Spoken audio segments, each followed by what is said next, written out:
Okay, let's take a look at this next set of questions. So this question 6 says, which of the following economic goals focuses on equal opportunities for education? Um, 1 says equity, 2 says freedom, 3 says growth, and 4 says security. And so, um, this is, I don't think this is entirely an economics question, but uh, we know that freedom and security are going to be the two answer choices we can eliminate off the bat, just because they're seem tangentially related to the idea of equal opportunities for education. So we can consider equity versus growth. So equity again refers to uh, you know the idea that we should have an equal distribution of resources for everybody rather than the most efficient distribution of resources. Meanwhile, is uh, growth is going to be influenced by education, because investment in education or pursuit of education is going to increase the human capital and therefore increase the growth of potential GDP over time. And so those are the two reasons why we're leaving equity and growth.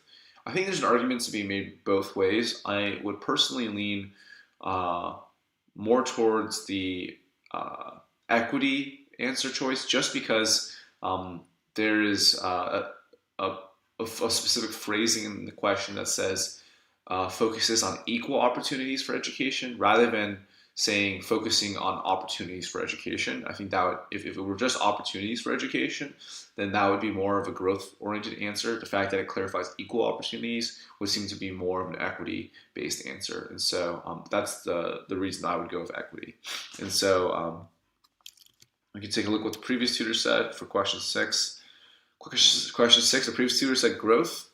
And so let's take a look at the rationale. They said growth focuses on equal opportunities for education because education would create skilled manpower and an efficient human resource would trigger production processes in the economy, which in turn increases the growth rate. And so we can write in our own answer just to clarify why it's not necessarily going to be growth. Not necessarily growth, could be equity. The question stem specifies equal opportunity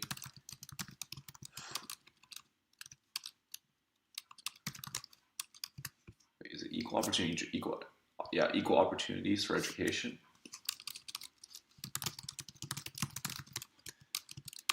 which is different from specifying opportunities for education. It's not necessary.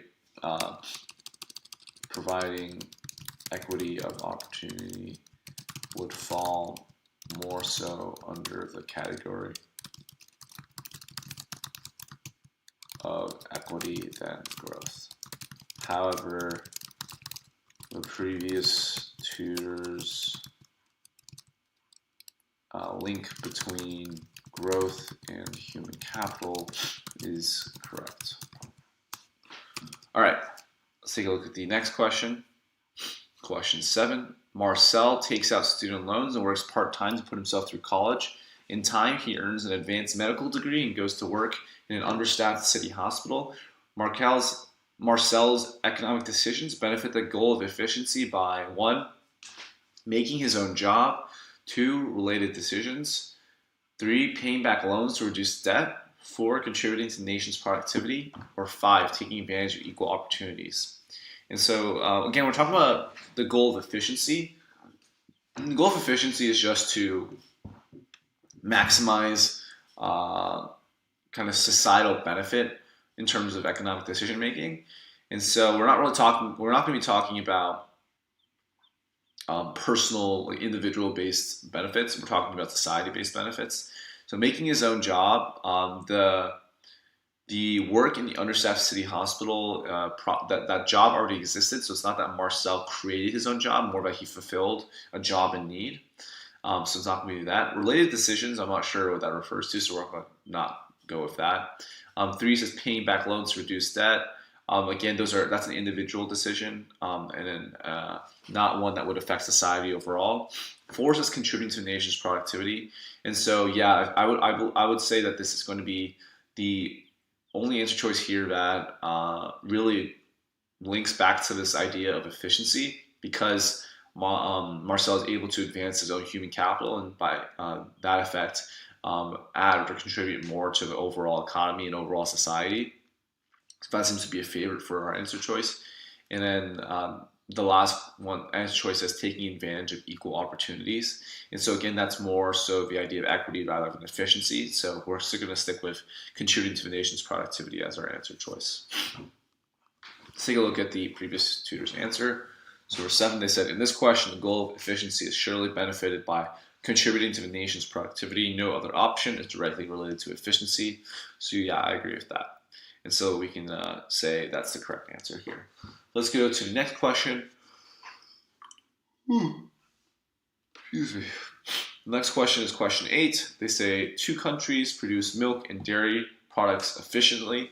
Neither has an absolute advantage. However, country A exports milk to country B, and country A imports cotton from country B. Which of the following is inferred?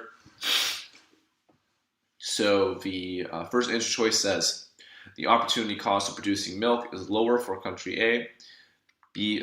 Then the second answer choice says the opportunity cost of producing cotton is higher for country B. C says country A has a natural resource advantage in cotton, and D says country B has a natural resource advantage in milk. So we're going into this idea of basically comparative advantage, right? Neither country has an absolute advantage. We're in a situation where there's 2 goods, just milk and dairy products. Milk products and cotton products. And then there's also this idea of trade involved, right? So we know the rule that we're following when we're dealing with 2 countries trading with 2 goods is that each country should focus on producing the good in which they have a comparative advantage, aka a good in which they can produce the good with a lower opportunity cost than the other country, and then they can trade with each other to reach a bundle of goods that is outside each of their domestic production possibility frontiers. And so in that sense, we can use the type of import/export that a country is doing to act as an indicator for opportunity cost if we assume that these countries are acting efficiently.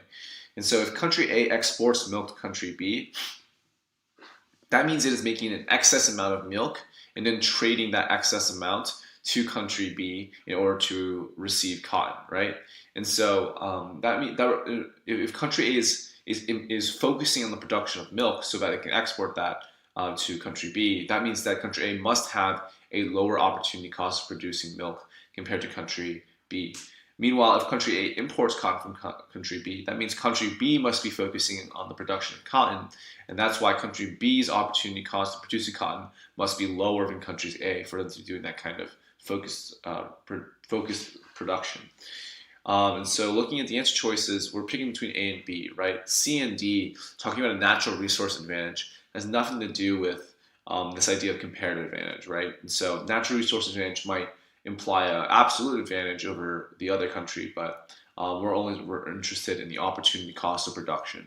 So dealing with opportunity cost, it looks like the first answer choice A, which says that the opportunity cost of producing milk is lower for country A, that's going to most adequately match up with what we said had to be the case for comparative advantage in this context. So if we pick answer choice A, we can take a look at what the previous tutor said to see if they got the same thing. So the previous tutor said, from the question is inferred that the opportunity cost of producing milk is lower for country A. That means the country has a comparative advantage over another in producing milk because they can produce it at a lower relative opportunity cost or autarky price in comparison to country B. So yeah, it's the same answer. So we'll be satisfied with that, and we can mark that correct.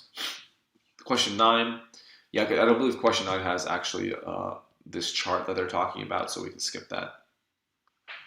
So question 10. The United States can manufacture books at a much more rapid pace than manufacturers in Indonesia. Which of the following is a reason? A says Indonesia as a developed country has a highly paid and experienced workforce. B says Indonesia as a developing country has a less advanced manufacturing infrastructure. C says the United States as a developing country has a high comparative advantage in manufacturing. Excuse me. D says the United States as a developing country has a lower cost of living than Indonesia. So we can go down these one by one and kind of break down why they may or may not be the right answer. Answer choice A, Indonesia as a developed country has a highly paid and experienced workforce. So relative to the United States, we would not classify Indonesia as a developed country. We would classify it as a developing country. So that's one reason this is wrong.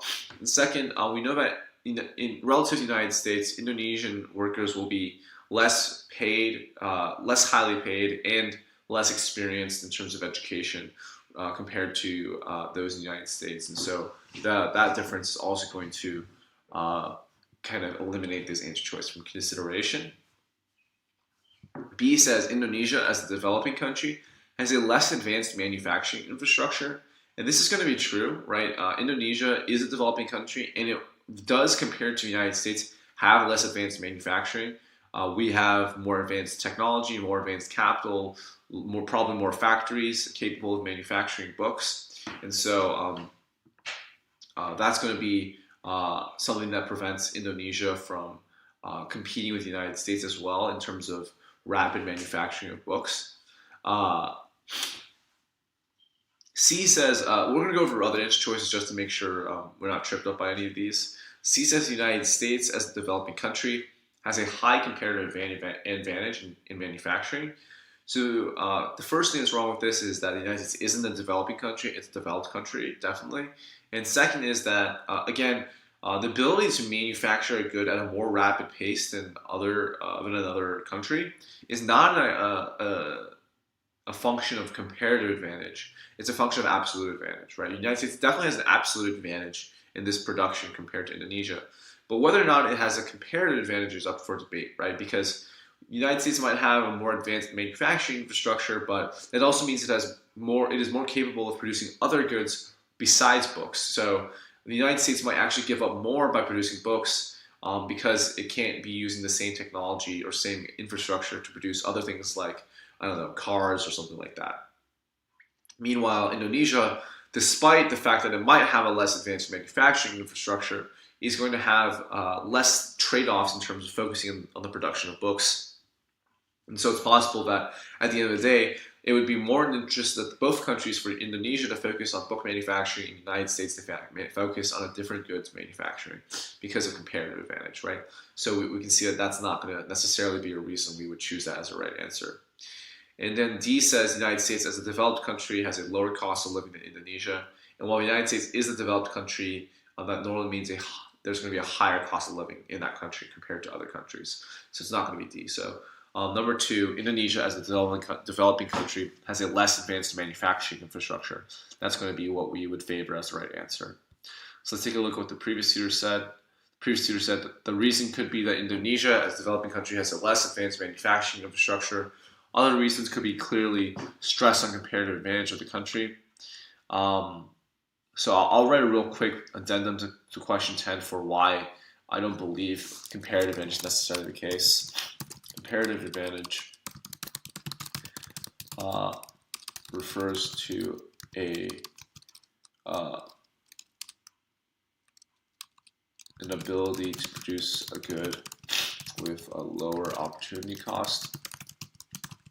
But the question clearly focuses on the ability to produce higher volumes of the good, which would be tied to absolute advantage instead. So that's my rationale for why it wouldn't be comparative advantage. So we can keep those in mind and then move on to the next question. 11 says, a group of nations establishes a free trade zone. What does most likely affect? The first question says cost of trade increases. Second says exports decrease. Third says imports decrease, and fourth says trade increases. And so what we really have to understand here is what a free trade zone is. And it's basically this idea of that trade should be able to happen with very little or no government intervention. So very little tariffs or anything like that, or no quotas or things that restrict free trade, right? And so the idea behind a free trade zone is that if there are less barriers to trade, then more trade will occur. And so that's going to be what we're looking for in our answer choice. So answer choice 1, cost of trade increases. We know that if we eliminate things like tariffs and quotas, the cost of trade is going to decrease and there's going to be less barriers to trade, so or less transaction costs. So that's going to be incorrect. 2 says exports decrease and 3 says imports decrease. And so if we expect trade to go up, then we would expect exports and imports to both increase as there's more interchanging of goods between countries. And 4 says trade increases, which is just the general answer that we were looking for in the first place. So we can go with that as the most likely effect. So let's take a look at what the previous tutor said. Previous tutor says that when a group of nations establishes a free trade zone, the most likely effect would be an increase in trade because free trade zone would create more opportunities for growth of trade. So yeah, that basically covers it. And so we can move on to question 12. Question 12 says, the United States may have a tariff on cotton products from China in order to 1, prevent Chinese manufacturers from losing profits because of low prices, 2, protect the business of the American cotton growers and manufacturers, 3, stop trade due to political disagreement on economic policy, or 4, promote sale in the United States of cotton products from China. And so there's 2 ways to answer this. First is just the conceptual reason why we have tariffs, and second is from the graphical interpretation of what international trade looks like. In terms of the conceptual reason, we almost always, when we impose tariffs, unless they're for some sort of punishment concern or like, kind of like a sanctions kind of things, most of the time tariffs are imposed in order to protect domestic industry from being undercut from foreign producers, because what we see when we have tariffs on certain products is that we're trying to slow down the import of those products into the country, because if we slow down imports, then that gives opportunity for domestic producers to ramp up their production and kind of protect their market in the domestic consumer base, right? That's going to be the general reason why we have tariffs, and so that would indicate that answer choice B, protect the business of the American cotton growers and manufacturers, would be the optimal answer. But the second way to understand this is by looking at the graphs. It's a pretty complicated graph. I think it might be better if I just look one up. So we can look at the tariff graph.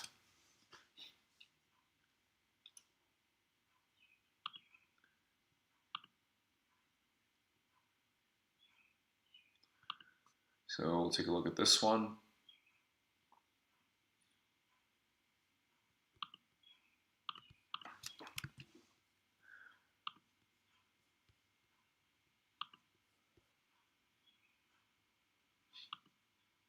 Okay, so what we have happening, right, for normally with no tariffs is going to be at P1, where P1 is equal to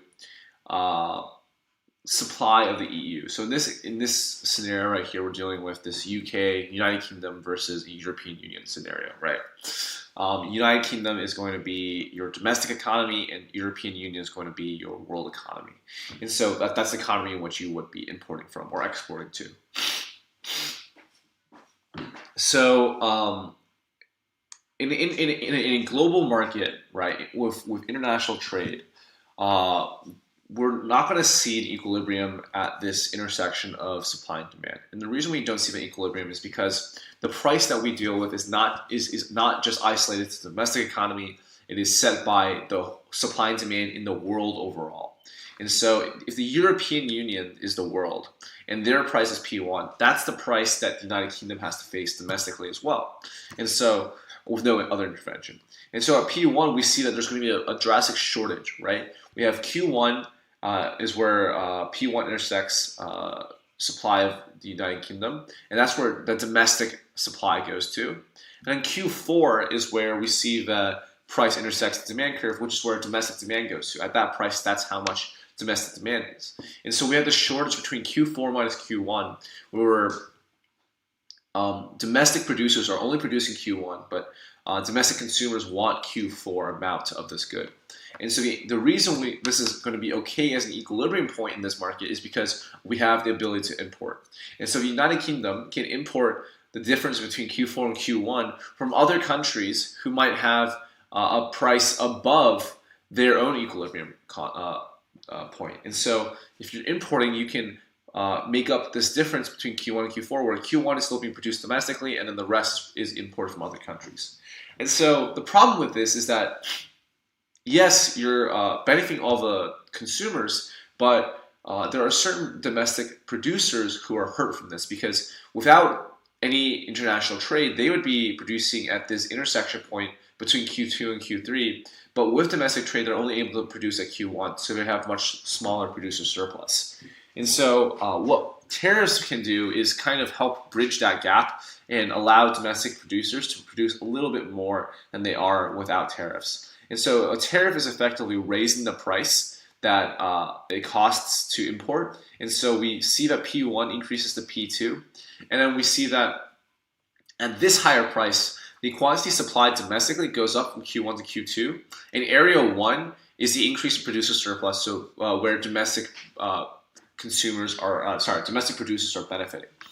Meanwhile, the quantity demanded goes down from Q4 to Q3, and the shortage is reduced to Q3 minus Q2 instead of Q4 minus Q1. And so we're still importing. We're still importing the difference between Q2 and Q3, but Q2 is larger than Q1 in terms of domestic production, and then the imports is also smaller in terms of how much we're getting from other nations. And then the final effect is areas 2 and 4 are lost to dead weight loss because they are not being generated anymore as parts of tariff revenue, which is given by the difference between the two prices and multiplied by the amount of imports being taken from other countries. And so this is kind of a complicated graph, but hopefully if you understand this, then you can also see how tariffs serve the purpose of protecting domestic consumers and businesses by allowing them to increase their producer surplus. But on the other hand, it's going to hurt consumers by giving consumers higher prices, and it's also going to be inefficient because of dead weight loss in areas 2 and 4. And so that's kind of the deal with the international trade graph. We can take a look at the answer choice picked by the previous tutor. So previous tutor says the United States may have a tariff on cotton products from China in order to protect the business of the American cotton growers and manufacturers, aka a policy of protectionism. And so yeah, that's going to be kind of an abstract way of thinking about tariffs as a way to protect domestic producers. Okay. So the next question says, a Chinese international salesperson hoping to increase exports to the United States may worry about inflation of the United States dollar because inflation may, 1, increase the United States supply of Chinese products, 2, decrease tariffs on Chinese products sold to the United States, 3, increase taxes on the United States products sold to China, or 4, reduce the United States demand for Chinese products, right? So there's going to be a lot going on here. We're talking about inflation. That's going to have impacts on the exchange rate, which will have impacts on exports. When we have inflation in the United States dollar, holding all else equal compared to other currencies, what that means is that the United States dollar is going to be worth less, right? And inflation means that either the quantity of money in the economy has gone up, so prices have gone, or that overall prices have gone up, which means the value of each dollar has gone down. The purchasing power of the United States dollar has gone down as a result of inflation. What that means on the exchange market is that if the purchasing power of the United States goes down, then the United States dollar is a weaker dollar on the international market. And so you might see that the exchange rate from the United States dollar goes from 1 to 1 with China to something like 2 to 1 to China, right? Where it used to cost $1 and $1 United States dollar to buy 1 Chinese yen, But now, because of the increase in inflation and a weaker American dollar, it might cost $2 American to buy one Chinese yen, and that means that the United States dollar buys less on the foreign markets. That's going to have the impact of reducing exports to reducing imports to the United States, or reducing Chinese exports to the United States, because the weaker dollar means that U.S. buyers are going to reduce their demand for Chinese products. They're simply not going to be able to buy as many of those goods because the prices are suddenly more expensive, because the United States dollar is weaker on the foreign markets. And so that's the real reason that a international salesman might be worried about inflation in the United States dollar in the context of exporting to the United States. Looking at the answer choices, answer choice D, reduce the United States demand for Chinese products, is going to be the most applicable answer choice in this question. So let's take a look at the answer choice provided by the previous tutor. So the previous tutor says, a Chinese international salesperson hoping to increase exports to the United States may worry about inflation in the United States dollar, because the inflation may reduce the United States demand for Chinese products. Inflation would have reduced the purchasing power of consumers due to high prices, and hence demand would have been decreased. So yeah, the same idea of decreasing the purchasing power. Okay, good. So let's take a look at question 14. How would a strong US dollar impact the trade of grain produced in the United States? And so if a US dollar is strong, that means it buys more foreign currency than it used to before.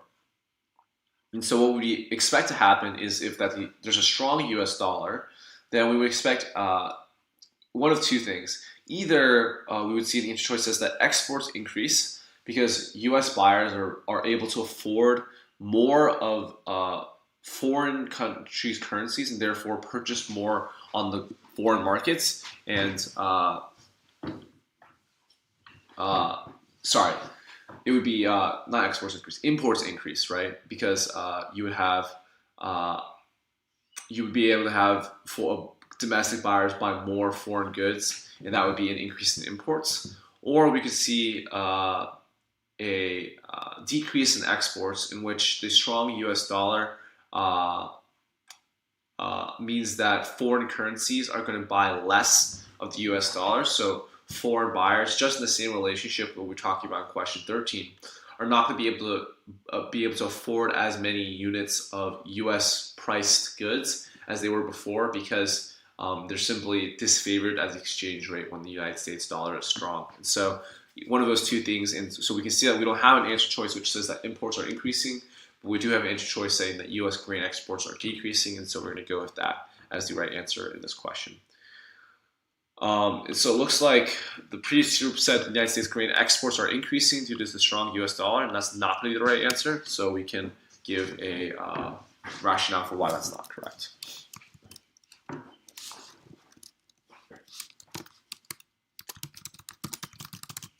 So US grain exports would decrease as a result of a strong US dollar. If the US dollar is strong, that means the US is favored. US dollar is favored in the exchange rate, and foreign dollars buy less US goods than they did before. As a result, foreign purchasers will buy less US goods than they did before, resulting in a decrease in US exports. So that's going to be our rationale for why we would see that negative relationship between a strong US dollar and US grain exports. So let's take a look at the question 15. Which of these can be a result of inflation? Number 1 says businesses grow cautious about spending. Number 2 says the business has to cut spending. Number 3 says the price of household items increases. And And number 4 says workers benefit from a lower cost of living. And so looking at these answer choices, one of them is going to stand out immediately as the most favorite answer, and that's going to be the price of household items increase. We define inflation as a general rise in prices, and so we expect that household items will also increase in price as a result of inflation. And so that's going to be the best answer choice here. The other ones might be abstractly tied to inflation, but this one's a concrete, almost word for word definition of what inflation would entail. And so question 15 is going to be the price of household items increases. Taking a look at the previous tutor's answers, they also picked the price of household items increasing, and so we should be happy with that answer.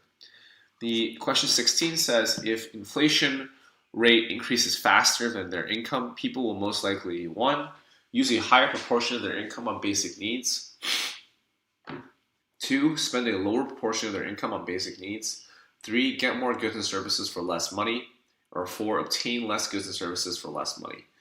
So if inflation is rising faster than income, what that means is that prices are rising faster than people's income is rising, right?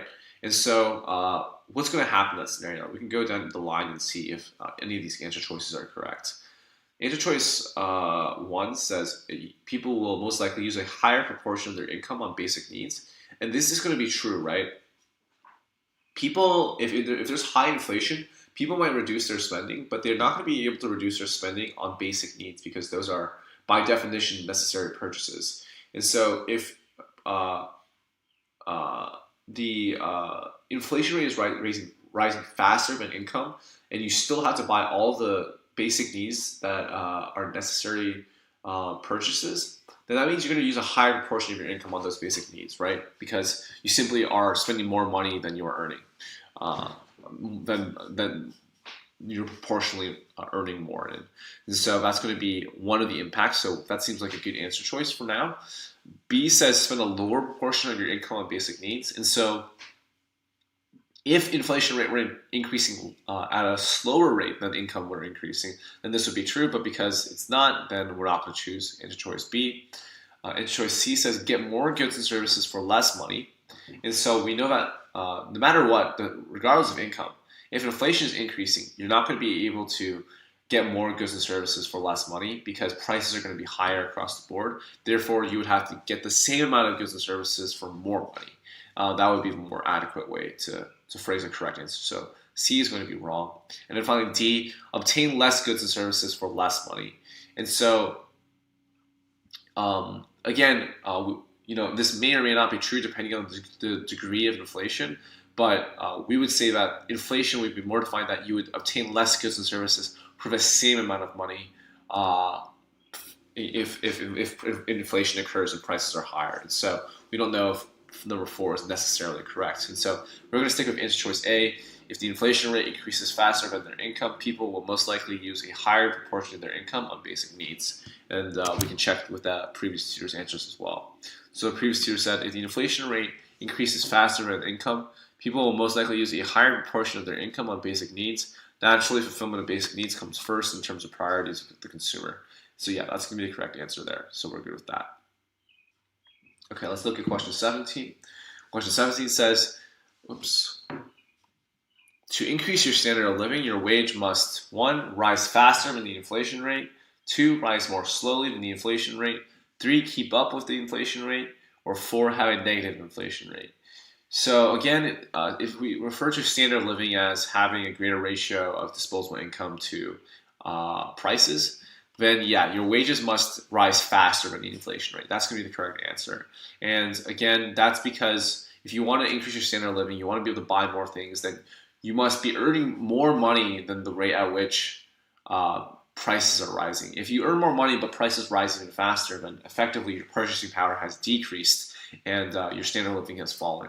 And if your wages are rising at the same rate as inflation, you effectively, even though you're making more nominal money, your purchasing power has stayed the exact same in the economy, and so your standard of living has been maintained. So in order to increase your standard of living, your wages must rise at a pace that exceeds the rate of inflation. And so that's going to why answer choice A is going to be right. And so we can take a look at the previous tutor's answer to see if they got the right answer. And they said, To increase your standard of living, your wages must rise faster than the inflation rate. If the wages rise faster than the prices rise, then only a higher standard of living can be maintained. And so that's, again, the same relationship that we talked about, and that is the right answer as well. And then question 18 says, look at the map showing the European Union as free trade agreement countries. So we don't have the map, so we can't answer this question. So we're going to be all set in the, this map is not provided in the question. So it looks like we have gone over all of these questions, which is great. We've modified the answers for 3 of these questions. I'm going to go ahead and mark this solution as incorrect just because I want to make sure that some of these corrections are considered. But we're all set to move on to the next question here.